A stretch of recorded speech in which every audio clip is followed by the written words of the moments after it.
Hello and welcome to NewsClick for our discussions on what is happening in the COVID-19 pandemic, particularly in India.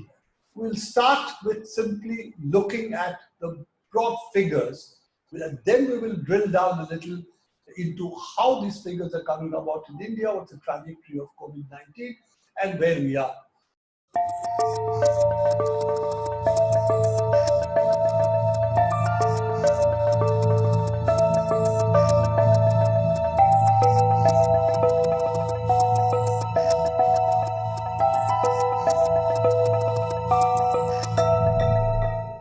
Unfortunately, the figures don't look good at all. In the global figures, which are bad enough, we have more than 18 million people affected today, roughly 5 million from the US alone, 4.8 million.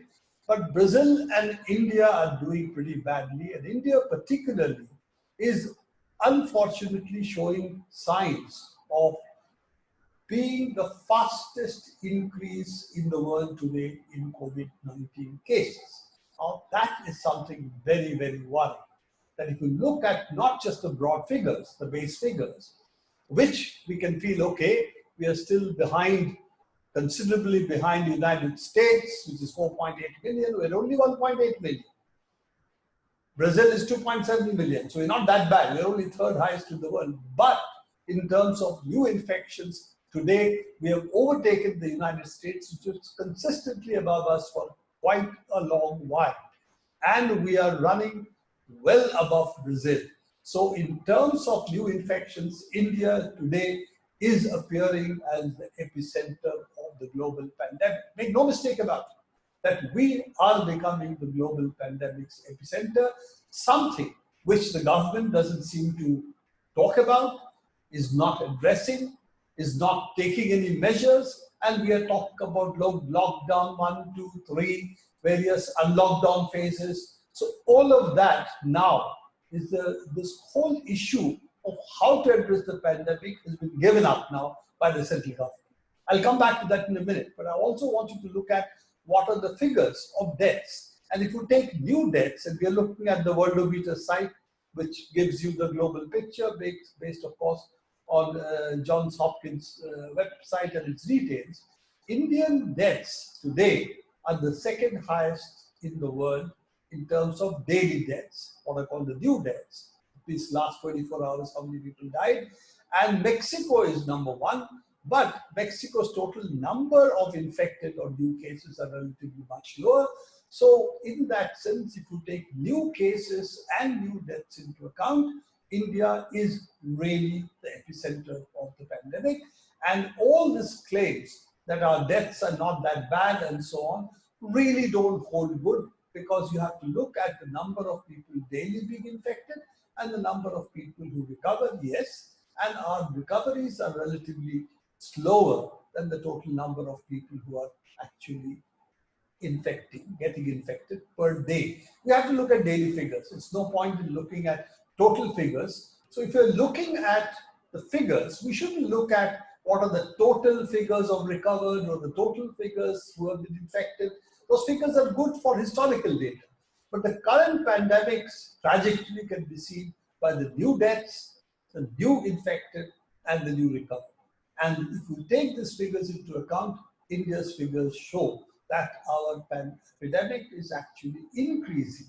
And this is what really should worry us. Let's look at also the other issues that we have. Yes, when you come to urban areas, there is always this issue. If we take, for instance, Delhi, which had been showing 23,000 per week somewhere at the end of June, now has come down. But at the same time, if we look at other cities, you will see that other cities, Delhi, Mumbai, there are various other cities that you can look at. The Delhi, Mumbai, Chennai are three cities which had picked up the first. They seem to have now flattened a bit, not too much, but they've flattened a bit. Certainly, the slope of these curves, as you can see, Delhi, Mumbai, Chennai, all of them seem to be following a certain rate of growth, which is not as high as they were, say, about 30 days back. So some cheer on that score, and definitely you can see improvements. But you also have new areas come up, Hyderabad, Ahmedabad was there all the while, Kolkata. But I think that's not the new issue. The new issue is that it's no longer these cities which dominate the numbers, though there is a feeling that these cities still provide 30-35% of the numbers of total infected in India or the new cases in India. The reality is, if you take new infected cases, this has spread far beyond the cities into smaller cities, not just the metropolitan cities, the smaller cities, the areas close to the metropolitan centers, and what would be called the periphery of the metropolis, or like Bombay or Delhi or Kolkata or Chennai. So those areas are now becoming slowly the new centers of epidemic. We've seen this in Maharashtra, where it has spread in the Bombay-Pune belt. And then you can see also its extension towards, for instance, Karnataka or down the coast. So what you are seeing is widespread infections taking place all across the country. And while it might have started, say 4 weeks back or 5 weeks back from the cities, it has now spread all over the country. So this is going to only increase, it's not going to go down. Now, there are various claims regarding deaths. I have to say this, that, when we look at infections going up like this, we have to see what happens to the health system. Are they able to take care of the number of patients they're getting? And therefore, the death rate compared to the number of infections become important. And though Kerala's numbers, which initially were very low in terms of infections, have gone up because people have come from different parts of the country, from outside into Kerala. So it's very difficult to keep the infections outside the state. But it is important to register that Kerala's death rates are still very, very low. When you look at the total deaths in Kerala, and you can see from our chart here, what you will see is total deaths in Kerala are still only about 81. Compare that to, for instance, Maharashtra, which is 15,500. Compare that to Gujarat, which is 2,500, where about 26,000 people are infected. We just checked the Gujarat total number of infected today. Gujarat, 66,000 people have been infected. Out of that, the number of deaths is about 2,500, which means we have about roughly 6 to 7% infection to fatality rate, compared to Kerala, where 25,000 people have been infected, but we have a total death rate of only 82, which is really very, very small compared to any criteria that we can think of. So the issue is that it is doable. It is doable in India. It is doable. If it's possible to do it in Kerala, it's possible to do it in other states also. So if you cannot stop the infection, can we stop the deaths? That's the challenge the government has to address. And unfortunately, we don't seem to have any indication it is addressing. Now, I'm not going to go down into details of numbers today. I really want to address more important issue, which is what are we going to do about the pandemic? And here there are two sets of issues. One is, how do we treat it as a public health issue? And this is where the government, the ICMR, all the agencies that we have talked about, they should be forthcoming. Do they have any idea? Do they have any plan? What is it they're telling the states? How are they going to address the fact that India has become the new epicenter of the world's pandemic? And we do not see the growth rate of this epidemic slowing down in India. We don't see it in the states. We don't see it overall in terms of Indian figures. So what is it that we are going to do is the question that the government needs to answer. And the first answer it should at least accept. Now that multiple state chief ministers have said we have community spread, including Kerala, then I think it's time for the government to say, yes, we have community spread, and accept that reality. After all, you cannot be epidemic of the pandemic's epicenter and yet deny that you have community spread. So ICMR has to be forthcoming, but what we have missing at the moment is all the government people who are supposed to be centrally responsible for this pandemic control, epidemic control. You don't have the Minister of Health coming to television talking to us. They don't seem to be, we don't see the ICMR chief coming to television and talking to us. We don't see the health secretary. So there seems to be a vacuum about what they are thinking and how they communicate to the people. There is in some sense giving up and let's say, now let's blame the states. So at the end of it, are we just playing games with the pandemic? And focus seems to have shifted to toppling governments, doing other things, blaming the opposition, finding how to get certain communities and certain sections over the Delhi riots, for example. So we seem to see the government's focus seems to have shifted completely from the pandemic. Now, this has serious consequences because the government has also arrogated to itself powers under the Disaster Management Act. And if those powers are going to be exercised only to file FIRs against reporters, some reporters, for instance, in Himachal have been charged under the Disaster Management Act.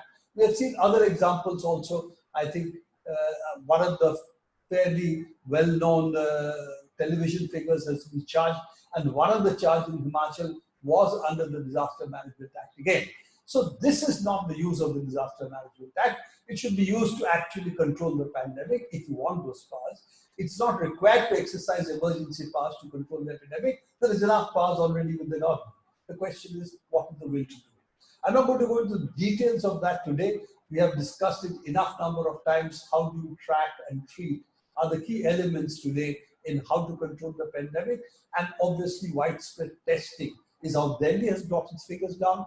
And if that can be done in other parts of the country, we'll see the numbers coming down instead of continuously growing. We are the only country in the world which has had a draconian lockdown. By any standards, one of the most draconian lockdowns till it failed because people had to go back without with loss of jobs and not having income. So if we take that into account, the results we have got are the worst in the world. There is no other country which has imposed this draconian lockdown so early in the pandemic and yet has nothing to show for it. So I think that's an answer which we will seek, not today, but we'll seek at some other time when we can do historical analysis. The last point I would like to make is, well, the other issue would be, what are we going to do in terms of medicines, providing to the hospitals and providing vaccines if and when it becomes available.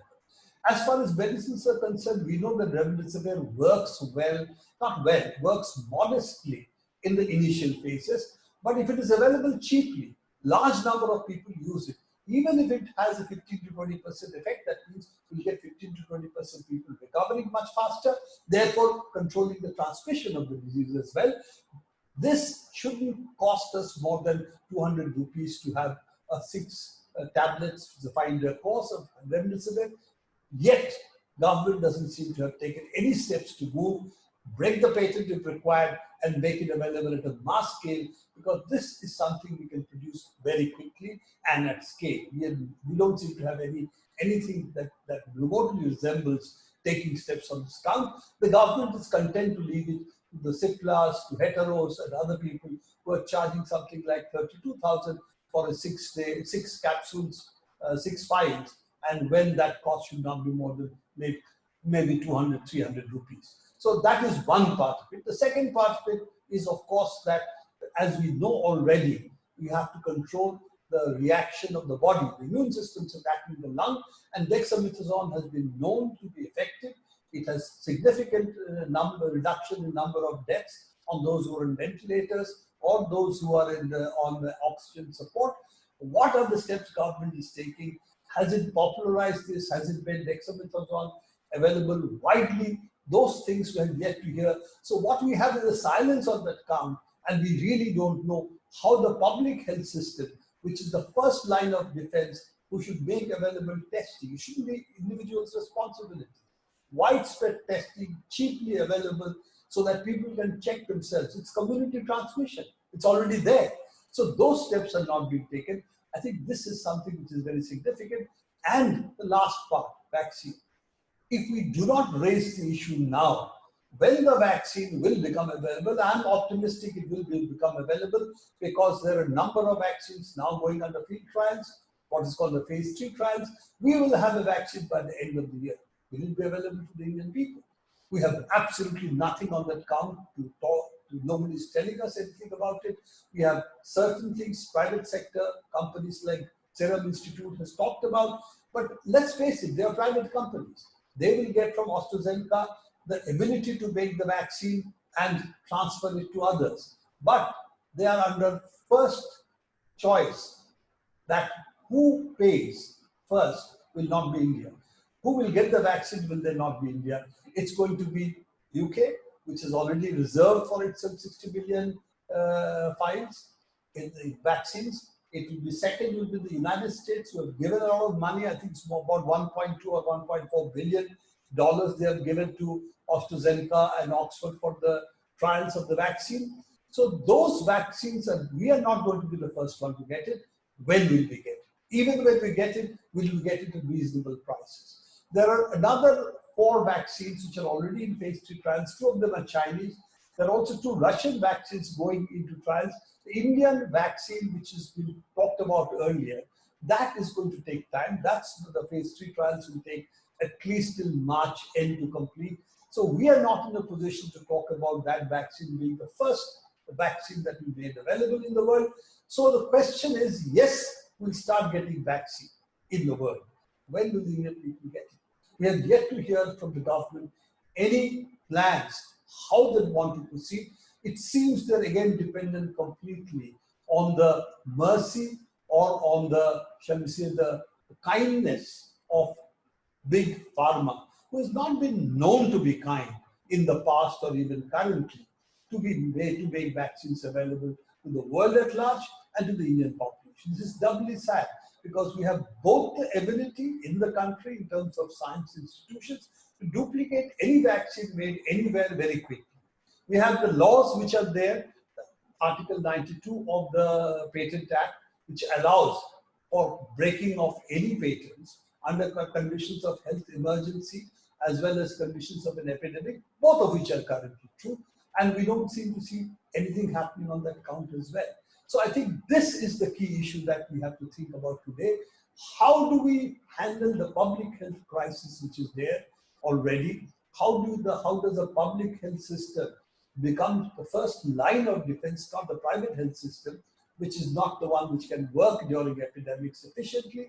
And second is, how do you make medicines and vaccines available to the people? Because that's clearly the only way we'll be able to control the pandemic.